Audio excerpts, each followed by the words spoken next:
Levitiko 18, 1, 2, 4, 5, 11, 17 at 18. At nagsalita ang Panginoon kay Moises, magsalita ka ng ganito sa mga anak ni Israel. Ako ang Panginoon ninyong Diyos. Gagawin ninyo ang aking mga tuntunin at tutuparin ninyo ang aking mga batas at lakaran ninyo ang mga iyon. Ako ang Panginoon ninyong Diyos. Tutuparin nga ninyo ang aking mga alituntunin at mga batas na kapag tinupad ng isang tao, siya ay mabubuhay.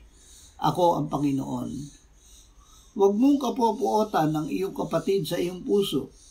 Tunay na sasawayin mo ang iyong kapwa upang hindi ka magpasa ng kasalanan dahil sa kanya.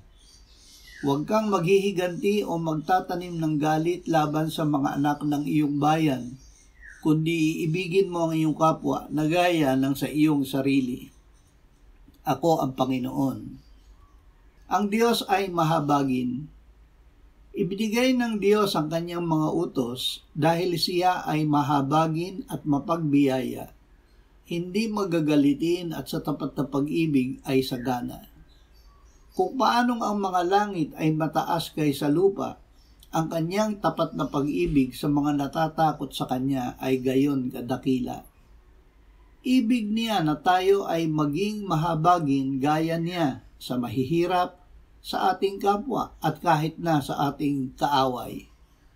Ang mga utos niya na huwag kang mangangalunya, huwag kang papatay, huwag kang magdanakaw, huwag kang mag-iimbot, at kung mayroon pang ibang utos, ay nauuwi sa salitang ito. Ibigin mo ang iyong kapwa na gaya ng iyong sarili. Ang pag-ibig ay hindi gumagawa ng masama sa kanyang kapwa. Ang pag-ibig ang siyang katuparan ng kautusan.